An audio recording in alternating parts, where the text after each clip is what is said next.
Jubilee hills కాన్స్టిట్యున్సీలో ఒక meeting ఉంటే అడిగి పోయినాక బయటకు వచ్చే వరకు మొత్తం ట్రాఫిక్ జామ్ కి నా కారు ఇరుకపోతే సపరేట్గా బయట ఆయన ఆటో ఉంటే ఆటోలో నేను ఆ ఎమ్మెల్యే గారు ఆటో ఎక్కినాం.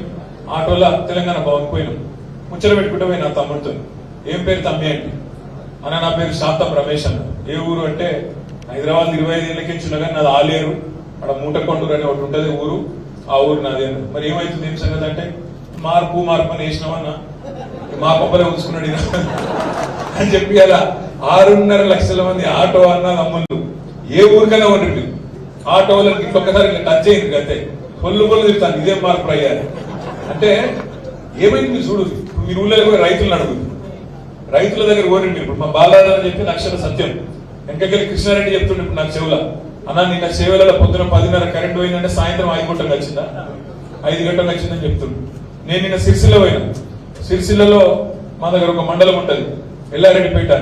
ఆ మండలం సోదరులందరం ఇట్లా లోపల కూర్చున్నాము 150-200 మంది ఉంటే హాల్ లోపల కూర్చొని ముచ్చట పెట్టుకుంటున్నాను.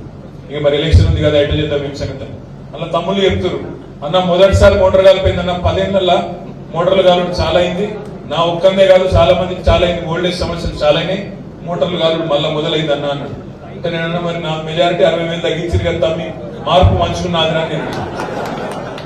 మీరు కూడా ఏమంటారంటే ఊళ్ళకి పోతే అడుగురి అవుతమ్మి మార్పు అంటారు కదా మార్పు మంచుకుందా అని అడుగురు. రైతులు ఇలా ఫోన్లు చూసి బంద్ చేసింది, ఫోన్ చూస్తలేరు. ఇక 2 ఎకరాల కాడికి వచ్చింది రైతు బంద్. ఇక ముంగడికి పడదో ఏమవుతుందో ఎక్కలేదు. కానీ ఇన్నర్ పాపం పెద్ద పెద్ద మాటలే. రేవంత్ రెడ్డి గారు ఏమన్నారు చెప్తా రేవంత్ రెడ్డి గారు ఏమన్నారు ఎలక్షన్ ముందు కేసీఆర్ పిచ్చం వేసినట్టు 10,000 ఎత్తుడు మీరు ఆగురు జరుగు ఆగురు 9 తర్వాత నేను వస్తూనే ఉన్నా 15,000 ఇప్పుడు తీసుకోకుండ్రి తెల్లారి 15,000 ఇస్తాను పడ్డా మరి 15,000 ఆ 15,000 వీటిని ఉన్న 10,000 పడతారు.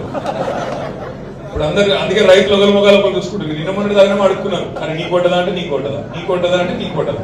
ఇప్పుడు ఏమైంది ఇక అడుగుడు బంధు ఇప్పుడు పడితే అప్పుడే పడుతుంది ఏదో దేశ కాలం పెడితే ఎప్పుడో ఒకప్పుడు అని విడిచిపెట్టి వాళ్ళు రైతులు గరం ఉన్నారు ఊళ్ళలో తెలుస్తుంది మార్పు ఏమైందో తెలుస్తుంది బాధపడుతున్నారు.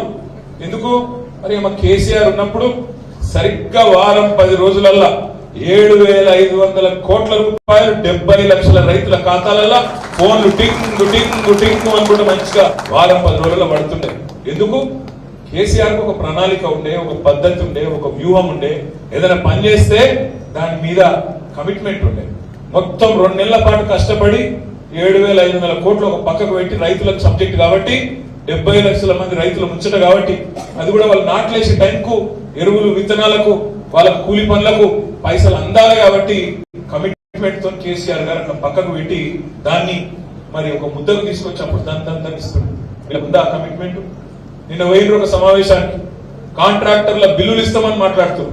కాంట్రాక్టర్లతో మీటింగ్లు పెడతారు, రైతులకు మాత్రం మీటింగ్ లేదు, సమాచారం లేదు. రైతు బంధు ఎప్పుడు పెడుతుందా అంటే ఎప్పుడు పడుతుందా అంటే కోమటిరెడ్డి వెంకటరెడ్డి గారు అంటున్నారు రైతు బంధు పడలేదన్న వాళ్ళు చెప్పు తీసుకొట్టుకుని అంటున్నారు. ఎందుకు ఆ మార్పు మనం పెట్టుకుంది చెప్పులు తీసి కొట్టించుకుంటాం కదా. రైతు బంధు ఎప్పుడు పడుతుంది రాయి అంటే దానికి చెప్పు తీసి కొడతాం. నేను అడుగుతా ఉన్నా మరి చెప్పు తీసి కొట్టమంటున్నారు కదా వెంకటరెడ్డి గారు, మరి మీరు దావోస్ పోయి పచ్చి అబద్ధాలు చెప్పినందుకు మీ ముఖ్యమంత్రి ఏం చెప్పిండు? ముఖ్యమంత్రి అడవై రైతు భరోసా చాలు చేసిన నేను అని చెప్తున్నాడు. దావోస్ పోయి అక్కడ సదస్సులో ముఖ్యమంత్రి గారు తెలంగాణ ముఖ్యమంత్రి రేవంత్ రెడ్డి గారు పచ్చి అబద్ధాలు చెప్తున్నాడు. చాలా అయిందా రైతు భరోసా మీ దగ్గర చేయగలరా? 15,000 పడుతున్నాయా? రైతు బంధు తీసేసి రైతు భరోసా పెడతామన్నారు, 10,000 తీసేసి 15,000 ఇస్తామన్నారు. చాలా అయిందా కాలేదా? అయిందా కదా గడిగేపాలి. గాంధీ ముఖ్యమంత్రి మన ముఖ్యమంత్రి పోయి స్విట్జర్లాండ్ పచ్చి అబద్ధాలు చెప్పొచ్చునా? ఇంత దుర్మార్గమా? అరే పోయి అబద్ధం చెప్పినావు సరే, అబద్ధాలు చెప్పి గద్దెకెక్కినావు అది కూడా సరే, కానీ రైతు బంధు అయిన ఆయన పోయి కేసీఆర్ ఇచ్చిందని ఇయ్యంటే దానికి చెప్పు తీసి కొడతా అంటాడు. ఇంత అహంకారం. చెప్పు తీసి కొడతామనే రైతులు, చెప్పు తీసి రైతులను కొడతామనే ఈ పార్టీని, కాంగ్రెస్ పార్టీని మరి మీరు రేపు ఓటుతోని కొట్టాలి పార్లమెంట్ ఎన్నికల్లో అని చెప్పి రైతులకు చెప్పాలి. ఓటుతోని కొట్టండి, ఓటుతో వేటేయండి. మనం చెప్పులు తీసి మన చెప్పులు ఖరాబ్ చేసుకునే అవసరం లేదు. ఓటుతోని వేటేయాలి. వీళ్ళ అహంకారానికి బుద్ధి చెప్పాలి. 1 కాదు 2 కాదు ఎన్ని మాటలు చెప్పిండండి రేవంత్ రెడ్డి గారు. డిసెంబర్ 9 ముందు ప్రెస్ మీట్ పెట్టిండు. కేసీఆర్ అనుకుంటాడు రుణమాఫీ చేసిన కదా చేయగానే 2 సార్లు రుణమాఫీ చేసిన కాబట్టి రైతులు నాకే ఓటేస్తారు అనుకుంటుండు. నేను మా రైతన్నలకు చెప్తున్నా, మీ రుణమాఫీ అయిపోతే మంచిది, అర్జెంట్ గా బ్యాంకు పోన్రి, డిసెంబర్ 9 నాడు నేను వస్తున్నా, 2 లక్షల రుణం తెచ్చుకోండి, ఇప్పటిదాకా తెచ్చుకోని వాళ్ళు ఉంటే కూడా వెంటనే పోయి తెచ్చుకోండి అని రేవంత్ రెడ్డి గారు చెప్పిన మాట వాస్తవం కాదా? చూడలేదా మీరు వీడియోలు? ఇక్కడ వీడియో పెట్టి చూపెడితే అయిపోతుంది కానీ మర్చిపోయిన చూపెట్టిన 2 లక్షలు తెచ్చుకోండి అంటే మన వాళ్ళు కూడా పాపం పోయి తెచ్చుకున్నారు. మా గిరిజన సోదరులు, మా దళిత సోదరులు, రైతులు తెచ్చుకున్నారు. చిన్న సన్నకారు రైతులు ఆశపడ్డారు, తప్పేం లేదు, తెచ్చుకున్నారు. మరి ఏమైనా డిసెంబర్ 9 నాడు సంతకం పెడతా 2 లక్షల రుణమాఫీ అయిపోతుంది అన్నాడు. అది ఏమాయంటే మళ్ళీ కోపం వస్తాను వాళ్ళ.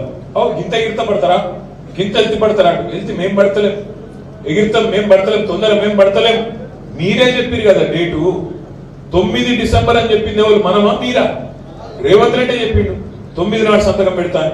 మరి ఏమాయ రేవంత్ రెడ్డి గారు? డిసెంబర్ 9 వాయ్, జనవరి 9 వాయ్, ఫిబ్రవరి 9 రానివ్వట్టే 7వ ఆయన రుణమాఫీ మళ్ళీ వాళ్ళు అగో మీరు ఇంకా కూడా అధికారం ఉన్నట్టే మాట్లాడుతున్నారు, బాగా అహంకారంగా మాట్లాడుతున్నట్టు ఒక ఆయన. నేను అంటున్నాం అయ్యా మేము అధికారం ఉన్నామని మేము అనుకుంటలేం, మీరు అనుకుంటున్నారు మేము అధికారం ఉన్నామని. ఇంకా కూడా మీరు చూడరు, అసెంబ్లీ చూడరు, వాళ్ళు లేచి వాళ్ళు నేను ప్రభుత్వాన్ని ప్రశ్నిస్తున్నా అంటాడు ముఖ్యమంత్రి. అరే నాయన నువ్వే ముఖ్యమంత్రి అయ్యా, నువ్వెవరిని ప్రశ్నిస్తావు? నిన్ను నువ్వే ఎవరెవరిని ప్రశ్నించాలి స్వామి? లేచి నేను ప్రభుత్వాన్ని ప్రశ్నిస్తున్నా. పాప ఆయన ఇంకా అలవాటు అయితే లేదు పాత్ర. అందుకే లేచి హరీష్ రావు గారిని మంత్రి గారు మాట్లాడుతారు. ఒక ఆయన కాదు ఆయన నువ్వు మంత్రి. ఆ జూపల్లి కృష్ణారావు లేచి హరీష్ రావు గారిని పట్టుకుని ఆర్థిక శాఖ మంత్రి గారిని అడుగుతున్నాడు. అరే నాయన ఆయన కాదు, ఆయన మాజీ మంత్రి, మంత్రి అంటే ఆయనకు అర్థమైంది. బాధ ఏంటంటే వాళ్ళు అనుకుంటలేరు, వాళ్ళ అధికారంలో మనం వాళ్ళే అనుకుంటలేరు, ఇంకా మనమే అధికారం ఉన్నట్టు ఇంకా మనమే ప్రశ్నిస్తారు. వాళ్ళకి యాద్ చేద్దాం. మనం కళ్యాణ లక్ష్మి చెక్కులు ఇదివరకు మనం ఇచ్చేటోళ్ళు, వీళ్ళందరూ జెడ్పీటీసీలు, ఎంపీలు, సర్పంచులు, మీ ఎంపీ గారు, మీ ఎమ్మెల్యే గారు చెక్కులు ఇచ్చేది. ఏమన్నారు వాళ్ళు? కొత్త కళ్యాణ లక్ష్మి ఇస్తారా, తులం బంగారం ఇస్తామన్నారు. మరి అడగద్దా తప్ప? తులం బంగారం ఎప్పటి నుంచి ఇస్తారని అడుగుతున్నాం మనం. మేమే అంటలేం, ఎప్పటి నుంచి ఇస్తారా మీరు చెప్పురే అంటే దానికి మళ్ళా టైం ఇయరా ఇస్తాం పోయి మేము ఏమంటున్నాం. ఇట్లా మా సార్ చెప్పిండు కేసీఆర్ 100 రోజులు ఏమనుకుర్రా నాయన వీళ్ళను, ఎందుకంటే 100 రోజులు పాపం వాళ్ళు కూడా కుర్చీ చదువుకోవాలి, అన్ని చూసుకోవాలి, లెక్కపత్రం అంటే సరే మేము కూడా గమ్మునున్నాం, ఏం అనలే. ఇందుకు అనద్దు. నిజంగా కూడా అక్కసు వెళ్ళగక్కినట్టుంటది. ప్రజలు మనకు 15 ఇచ్చారు, అలాగో 3 నెలలు 100 రోజులు టైం ఇస్తే తప్పేం కాదని అనుకున్నాం. అనుకొని మేమేం మాట్లాడలేదు. మొదలు 3-4 రోజులు మంచిగా మర్యాద మన గడ్డం ప్రసాద్ కుమార్ గారిని స్పీకర్ చేస్తుంటే నేనే పోయినా మన పార్టీ నుంచి ఏకగ్రీవం చేయాలని ఫోన్ చేసి తప్పకుండా చేద్దాం, మేము నిర్మాణాత్మకమైన ప్రతిపక్షంగా ఉంటాం, మీకు ఇలా ప్రజల అవకాశం ఇచ్చారు, మీరు నడుపుని, మాకేం బాధ లేదు, మాకు 10 ఏళ్ళు ఇచ్చారు, మీకు 5 ఏళ్ళు ఇస్తారు, నడుపుని మంచిగా మరి ఇచ్చిన హామీలన్నీ నెరవేర్చుకోండి, నెరవేర్టండి అని చెప్పి పోయి నేను కూడా సంతకం పెట్టిన. ప్రసాద్ అన్న స్పీకర్ అవుతుందంటే వికారాబాద్ ఎమ్మెల్యే సంతోషం అని చెప్పి సంతకం కూడా పెట్టచ్చు. గంత మర్యాదగా ఉన్నాం మనం. అసెంబ్లీకి పోయినాం, అసెంబ్లీ పెట్టి ఇక పెట్టినాక గవర్నర్ గారిని పిలిచి మాట్లాడించారు. ఇక గవర్నర్ ప్రసంగం ఎట్లున్నాయంటే ఇంత గలీజ్ ఉన్నాయంటే ఒక సామాన్య కాంగ్రెస్ కార్యకర్త కూడా ఎలక్షన్లో గంత హీనంగా మాట్లాడాడు. గంత దుర్మార్గమైన ప్రసంగం పెట్టినారు. ఏమన్నారల్లా? కేసీఆర్ మొత్తం నాశనం చేసిండు, తెలంగాణ వ్యవసాయం నాశనం చేసిండు, విద్యుత్ రంగం నాశనం చేసిండు, అప్పుల పాలు చేసిండు, రాష్ట్రం దివాలా తీయించిండు అని మాట్లాడి గిన్ని దివాలా కోరు మాటలు మాట్లాడిన గుక్కుటమో మన నాయకుడిని. అందుకే ఆ రోజు శాసనసభలో లేచి ఇక వాళ్ళు మాట్లాడుతుంటే మాకు కూడా గొంతింపక తప్పలేదు. మేము విమర్శ చేయొద్దు అనుకున్నాం, 100 రోజులు మాట్లాడద్దు పాపం కొత్త ప్రభుత్వం కదా అనుకున్నాం. ఇక మేము లేచి మేము కూడా మాట్లాడాం. నేను మాట్లాడిన, జగదీష్ రెడ్డి గారు, హరీష్ రావు గారు అందరం మాట్లాడినాం. మీరు చూసిరాలేదు అసెంబ్లీ మంచిగా మాట్లాడినాం మనలో.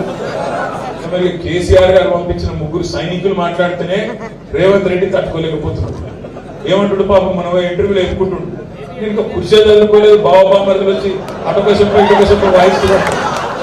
మరి మేము మాట్లాడితేనే గట్టుంటే మరి కేసీఆర్ దిగితే ఎట్లుంటుంది ఆలోచన. మనం బేజారయ్యేదేం లేదు, మనం బేజారయ్యేదేం లేదు. మళ్ళా కేసీఆర్ సార్ మొదటి రోజు, ఫిబ్రవరి 1వ రోజు ప్రమాణ స్వీకారం చేస్తున్నాడు. బడ్జెట్